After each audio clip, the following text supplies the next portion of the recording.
Salut, moi c'est Thomas. Dans la vie, j'aime plein de choses, mais avant tout, la vidéo et l'actualité. Alors, pour combiner les deux, j'ai décidé de créer ma propre émission, Le Grand Débat. Et là, c'est le moment du générique.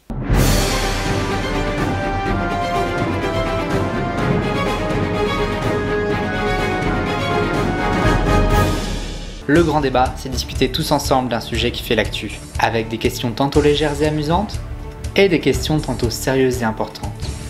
Et la question du jour est, sans alcool, la fête est-elle vraiment plus folle? Ça y est, c'est enfin le retour du Grand Débat sur ma chaîne YouTube. Ça faisait depuis le mois de juillet que j'avais pas publié de vidéo comme ça, donc ça commençait à faire long. Nouvelle édition, mais aussi nouvelle génération, j'ai envie de dire, puisqu'il y a plein de petites nouveautés que vous allez voir, dont la plus grande. Je vous présenterai tout à l'heure mon premier chroniqueur pour le Grand Débat. Bon, pour ce retour, de quoi allons-nous parler? Dans quelques jours, le mois de janvier va s'achever. Et le mois de janvier, le premier mois de l'année, il est marqué par quelque chose. Bon, alors vous allez peut-être me dire la galette des rois, vous allez peut-être me dire la neige, le froid, c'est vrai aussi. Mais depuis quelques temps, depuis quelques années, le mois de janvier, c'est aussi le mois sans alcool, qu'on appelle aussi le Dry January pour les English. Alors qu'est-ce que c'est ce mois sans alcool? Comme son nom l'indique, ça consiste à ne pas boire une seule goutte d'alcool du 1er au 31 janvier. Alors si le challenge peut paraître assez facile aux yeux de certains, pour d'autres c'est un petit peu compliqué, hein. Et pourtant, ce mois sans alcool va venir soulever une autre question, une question qu'on se pose depuis quelques temps, d'ailleurs depuis quelques années. Sans alcool, la fête est-elle vraiment plus folle? Et comme d'habitude, et ça n'a pas changé, le grand débat sera divisé en 3 rubriques. Et la première s'appelle « On pèse le pour et le contre ». Pour commencer, je vous propose de revenir sur l'origine de la phrase « sans alcool, la fête est plus folle ». Ça, c'est une phrase qu'on entend très souvent, mais dont on ne connaît pas forcément l'origine. Et ben en fait, « sans alcool, la fête est plus folle », c'est une phrase qui a été inventée dans le cadre d'une publicité. Voilà, c'est le slogan publicitaire de la pub Mr Cocktail. Mr Cocktail, oh Mr Cocktail, Mr Cocktail. Sans alcool, la fête est plus folle, hein. Mr Cocktail. En 1997. Donc la phrase, elle est quand même assez vieille maintenant, hein. Et bah aujourd'hui j'ai décidé qu'on allait partir de ce slogan « sans alcool la fête est plus folle » pour essayer de le démentir ou pour essayer de l'approuver dans ce grand débat. Et on va commencer sans plus attendre avec la première thèse, qui est la thèse du une fête sans alcool? Mais ça va pas la tête. Une fête sans alcool, c'est une fête sans moi en fait, hein. Alors tout d'abord, l'alcool c'est quelque chose d'assez important dans une fête parce que c'est un objet de sociabilisation. Voilà, par exemple quand on est invité chez quelqu'un, c'est plus poli de ramener une bouteille. Bon, pas une bouteille de Volvic. Et puis boire un verre, trinquer, prendre l'apéritif, c'est vraiment un moment convivial, c'est vraiment un moment de partage, c'est ancré dans notre société. Et d'ailleurs c'est pas pour rien que la plupart des grands événements d'une vie ou d'une année tournent autour de l'alcool. Il y a plein d'occasions de boire de l'alcool. Un anniversaire, un mariage, un baptême, une naissance, Noël, le nouvel an, ou même un simple pot de départ en retraite. Enfin voilà, les occasions de boire de l'alcool sont vraiment multiples.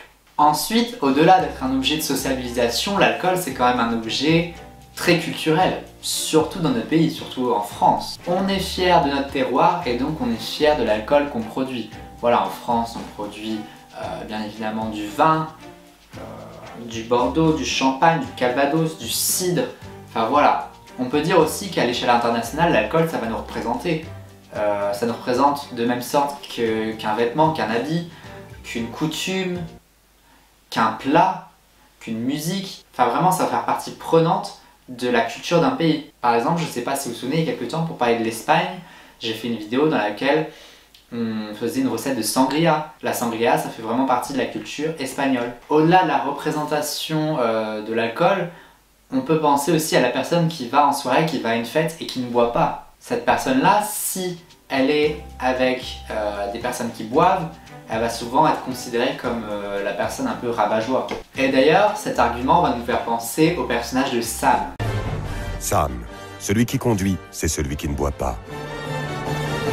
Sam, c'est un personnage qui a été inventé par l'État, cette fois-ci, en 2005, pour faire une campagne contre l'alcool au volant, tout simplement. Donc ça c'est bien, c'est très bien, parce que l'alcool au volant, forcément, ça fait des ravages.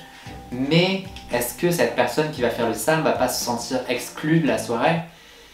Enfin voilà, j'ai eu le retour des personnes qui ont fait Sam à des soirées. Ces personnes-là ont un petit peu l'impression d'être le boulet de la soirée, quoi. Parce que en attendant que par exemple 4 amis font la fête, s'amusent à gogo, toi t'es là, t'attends l'heure, quoi, en fait.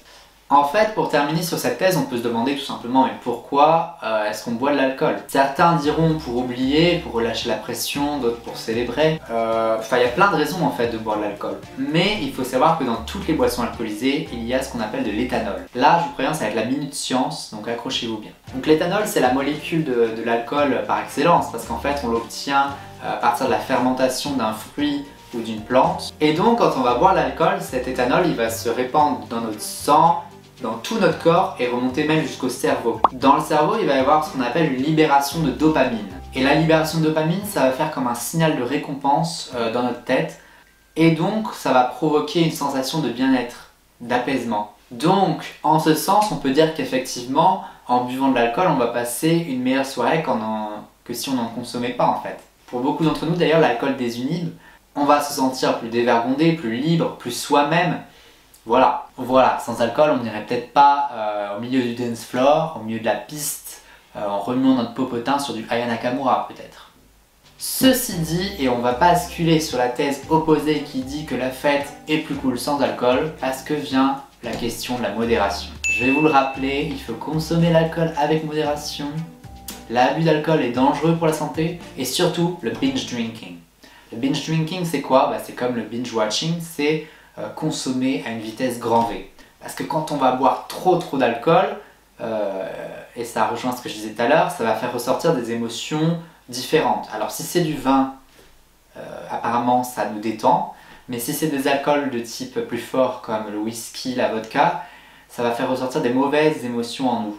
Donc l'arrogance, l'agressivité. Et donc voilà, ce serait dommage d'abuser de ces alcools-là pour qu'au final la soirée, la fête se termine mal, se termine en baston par exemple. Donc dans ce sens, une fête sans alcool, c'est aussi une fête qui est un peu plus sûre. Il y a plus de sécurité de ce point de vue-là. Parce qu'en consommant de l'alcool, en consommant mal de l'alcool plutôt, c'est en fait prendre le risque que la soirée soit gâchée, que la fête soit gâchée. Si on laisse tomber tout le côté bagarre-baston, l'alcool, ça peut aussi rendre malade. Et alors là, ça gâche une soirée, quelqu'un qui va vomir par terre. Est-ce que tu as vraiment envie d'interrompre la soirée pour nettoyer du vomi? Non. Donc forcément, quelqu'un qui va être un peu mal à cause de l'alcool, ça va faire redescendre un petit peu l'ambiance. Donc voilà, il y a plein de facteurs qui vont faire que la fête va être gâchée à cause de l'alcool. Si maintenant on analyse la consommation d'alcool, on remarque aussi qu'elle évolue. Les habitudes des gens changent avec le temps. On boit généralement plus souvent d'alcool qu'avant. Avant, l'alcool c'était vraiment pour les grandes occasions. Maintenant, c'est fréquent qu'on prenne un petit apéritif de temps en temps, alors qu'il n'y a pas forcément d'occasion, quoi. Pour la petite anecdote, il n'y a pas longtemps, j'ai rencontré un caviste. Il m'a raconté des choses assez surprenantes, c'est que les gens achètent de l'alcool pour prendre l'apéritif, non plus une fois par semaine, mais une fois par jour. À cause du Covid, de l'ambiance actuelle, du couvre-feu, les gens ont envie de se détendre autour d'un petit verre chaque soir. Enfin voilà, c'est un petit peu inquiétant quand même. Enfin, et dernier argument, et pas des moindres pour cette thèse, c'est que des boissons, des cocktails sans alcool, il y en a de plus en plus. Il y a quelques années, il en existait très peu. Une personne qui allait dans un restaurant chic et qui ne prenait pas d'alcool était souvent limitée à boire un simple verre d'eau. Maintenant, il y a des cocktails, des jolies choses sans alcool qui sont proposées dans des bars et c'est plutôt sympa. Bon, quand on était enfant, quand on était petit, on a tous déjà goûté au fameux champomis. Aujourd'hui, le marché s'étend, le marché grandit petit à petit et le mouvement du mois sans alcool, notamment, prend de plus en plus d'ampleur. On en parle chaque année. Donc, rester sobre, ça rejoint aussi une certaine tendance actuelle. Et puis de plus, ne pas consommer d'alcool entre nous, ça coûte moins cher. Selon ma petite étude, dans un bar, en moyenne, un cocktail sans alcool coûte 3 € de moins qu'un cocktail normal. Voilà ce qu'on pouvait dire. Donc quoi qu'il arrive, l'alcool ça a autant de valeurs positives, l'aspect culturel, l'aspect sociabilisation, que d'aspects négatifs. L'alcoolisme même, la dépendance, la maladie. Donc voilà, ça a autant de connotations positives que négatives. Donc c'est difficile de se positionner sur ce débat. Maintenant que tout ça est dit, on va pouvoir passer à notre seconde rubrique du jour. Et là, ça va être le moment de vous présenter mon tout premier chroniqueur. Alors il s'appelle Titouan, il a 18 ans, il est étudiant en journalisme. Et alors qui de mieux pour me présenter une rubrique de type micro-trottoir. Du coup, Titouan est parti dans la rue pour vous demander quel était votre avis sur la question du jour. Je vous laisse regarder tout ça dans une nouvelle rubrique qui s'appelle L'avis de la rue.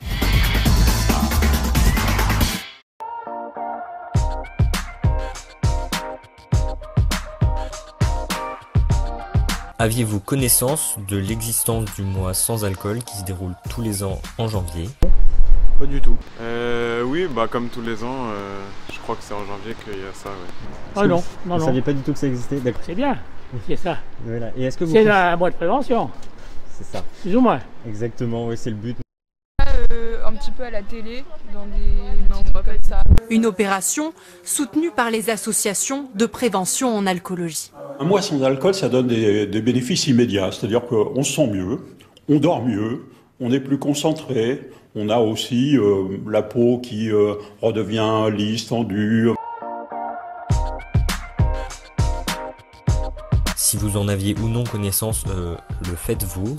Et pas forcément volontaire, mais oui, du coup. Je bois pas d'alcool d'habitude, Bon, donc ben voilà, là donc c'est ça change pas parfait. de- Personnellement, non, mais après, avec les soirées là qui sont réduites en ce moment, je bois pas trop d'alcool, donc non, mais pas particulièrement en janvier. Nous on aime bien boire notre petit verre, donc on n'est pas concerné. D'accord. Et du coup... Non, parce qu'il faut dire, moi je suis un ancien alcoolique.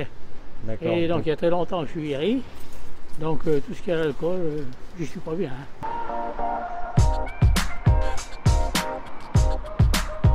Considérez-vous qu'il y a forcément besoin d'alcool pour s'amuser en soirée? Oh non.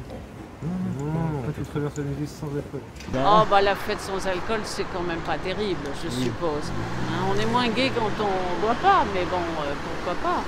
Pas forcément, mais enfin nous on aime bien boire notre petit verre. On regarde même l'époque où il y avait la cigarette avec dans les restos. Pas forcément, non. Je dis ça aujourd'hui, mais bon, j'aurais peut-être pas dit la même chose hier. Non, pas nécessairement. Si on est bon vivant sans boire, on peut très bien s'amuser, il n'y a pas de souci. Avec ou sans alcool, ça change rien, tant qu'on s'amuse, c'est le principal. Hein. Évidemment, on croit que la fête c'est sans alcool, c'est pas la fête. Mais en réalité, c'est bien la fête quand même. Et maintenant, on va clôturer ce grand débat par une dernière nouveauté avec une rubrique qui s'appelle Colis Mystère. Alors le colis mystère, en fait, c'est une rubrique à laquelle j'aimerais beaucoup que vous participiez dans les numéros à venir. En fait, je vais envoyer un colis comme celui-ci à l'un ou plusieurs d'entre vous.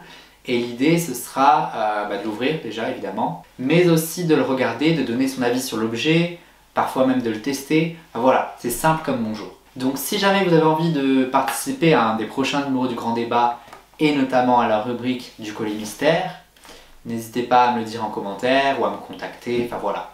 On s'arrange pour les prochains numéros.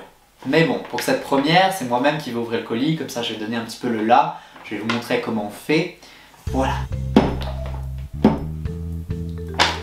Je pense savoir ce que c'est. Je pense que ça casse, et pour moi, c'est une bouteille.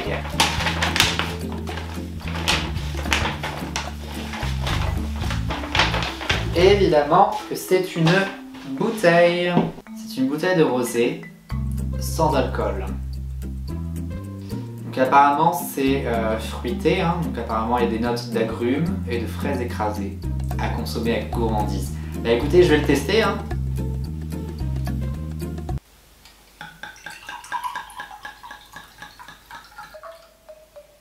Bon, écoutez, à la vôtre.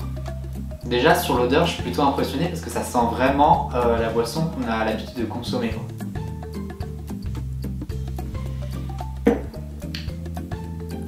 C'est pas mauvais, hein. J'ai l'impression de boire plus une grenadine qu'un rosé, forcément. Honnêtement, je vois pas trop l'intérêt d'une telle boisson en fait. Autant par exemple tout ce qui est tourtel, twist, la bière sans alcool, j'aime beaucoup parce que c'est rafraîchissant, c'est cool à boire en une après-midi d'été, tu vois. Mais là, vraiment, on est dans l'imitation. Enfin, pour moi, quelqu'un qui va rechercher une boisson sans alcool va pas chercher cette boisson-là, quoi. Si t'as plus envie de boire de l'alcool, pourquoi t'irais boire une boisson qui ressemble à du rosé? Enfin, vous voyez, c'est un petit peu... j'ai du mal à comprendre le pourquoi du comment. Après, la boisson en elle-même, c'est pas mauvais. Je la bois. Après ça, on peut le boire sans modération. c'est le bon point de la chose. Bon les amis, sur cette belle note, je vais continuer de m'enivrer de cette boisson sans alcool et vous dire au revoir. J'espère de tout cœur que ce retour du grand débat vous aura plu. Restez connectés puisque d'ici quelques semaines il va y avoir un nouveau numéro. Encore une fois il y aura quelques nouveautés, je vous ai pas tout révélé en un seul numéro quand même. Bref, ce grand débat est terminé mais promis, il y aura d'autres questions à se poser. Allez, ciao!